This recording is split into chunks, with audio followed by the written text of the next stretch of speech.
we're checking out Monaco with the brand new layout. Have you ever wanted to see this? The chicane completely eliminated, cars straight lining it through. Well, you're here to see it today under the lights in Monaco Grand Prix here for 2024 as we get underway for 20 laps of racing. How will this chicane being eliminated affect the racing? Will it create more side-by-side? Will it create more overtaking opportunities on the run down towards the sweeping left-hander, down towards the pool section? We're about to find out here now as we go through this first and opening sector. A nice clean start here in the Monaco Grand Prix, and look at the track map. Lance Stroll is leading the Monaco Grand Prix. I did not expect to see that. Into the hairpin now behind Russell Perez as we continue on in this fake Aston Martin, the Trackhouse machine that we're actually piloting here now as we get ready to head through the tunnel. This is where things get real here now, as we're going to go through the tunnel, but at the end of it, we're not going to be slowing down. We're going to be full throttle,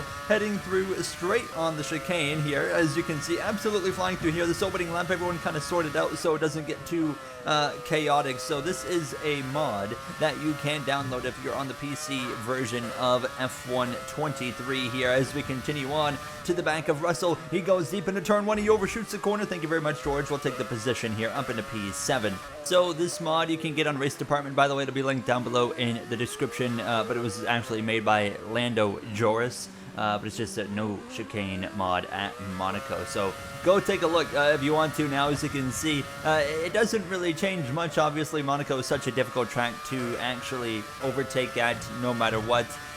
So removing the chicane adds a extra opportunity because it gives you a little bit more time to be able to finally build up more speed, obviously, and of course try to get a run on the car through that chicane on the run towards the left-hander, but you do not want to be side-by-side into that left-hander, so it's really awkward going, that quick into there, especially side-by-side, and we're going to put that to the test here throughout this 20-lap race. But it is really fun watching the AI go through here. You do have to turn rules off as well because the corner cutting will still hit you, because while you're cutting through the chicane and Leclerc is cutting through engines there. The engine fails for the Ferrari. That's night over for Charles Leclerc in the Ferrari. Unfortunate there, retirement. The first one of the night. Will be down to 19 cars after that one as we continue on. Lap 4 of 20. You can see getting a little bit closer to the Red Bull Ford of Sergio Perez here. I swear our car, I think the car actually lifts off the ground just for a very quick moment going through that chicane here. Now we'll swing to the left side of Perez into turn 1 around the outside. Job done. Trackhouse first and fifth with Stroll out in front. We as well have Carlos Sainz up in second, and the pair of McLarens right now running third and fourth as we continue to try and run them down. I was only running on 102 AI here, so I turned it down a little bit here because I didn't know really what to expect running on just a default setup.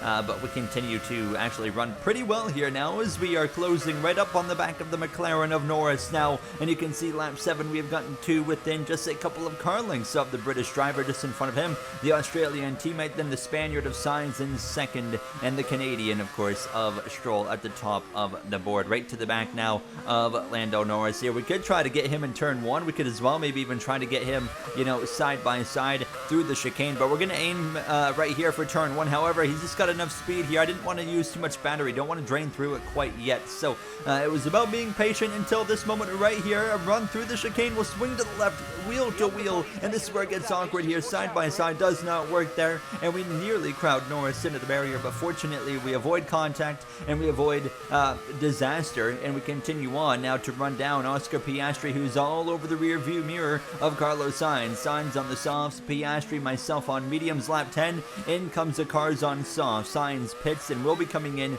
at the end of this next lap. So lap 11 will be boxing at the end of that here now. So we're going to follow Piastri basically into the pit lane.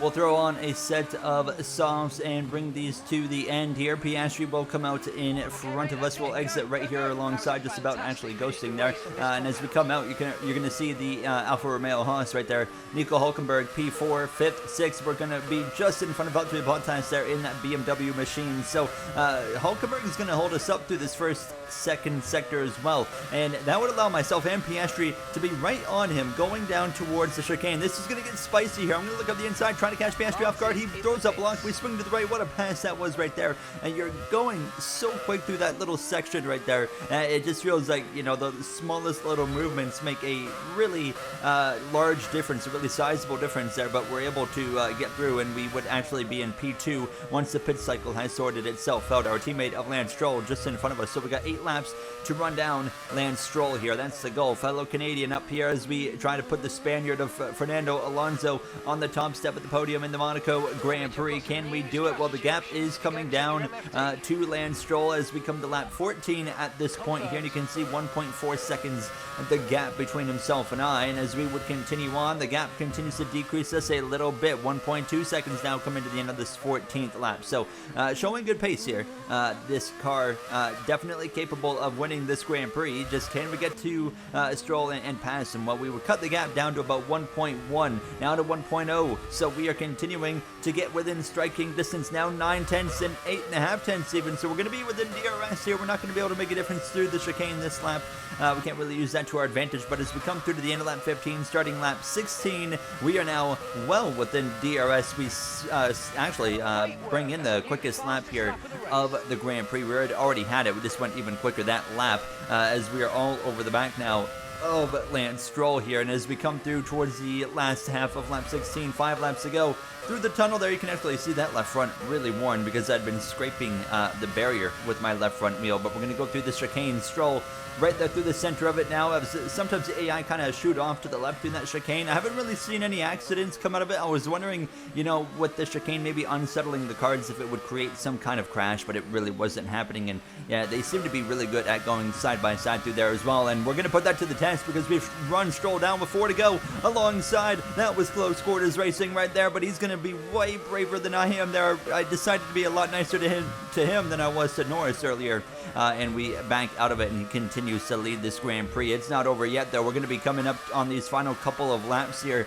in Monaco, and we might only get another shot or two at Stroll to actually pass him, and here we go with 2 laps to go, looking for the same move that we had just tried, but this time to be successful, using the battery, a run to the inside of Stroll. He tries to cover it off, a little bit of contact on his rear wheel, high speeds into the left-hander. We continue wheel to wheel, no contact, nobody running into any barriers. He banks out of it. We take the lead coming to the final lap here in Monaco, but can Stroll fight back? He's going to have a lot of battery to work with. On the final lap, Stroll runs into the back of us and nearly wrecks us there. He picks up damage. He boxes immediately, and Piastri slips through and takes the lead here in Monaco. Now coming to the final lap, we just had a collision there with our teammate Lance Stroll. He's going to tumble down the order, I should say, as we now have damage on the front wing, and we are not going to be able to get Piastri with that. We're just really at this point bringing it home as there's too much damage to be able to find the speed to actually run him down. So that chicane being gone set that whole situation up to get spicy. So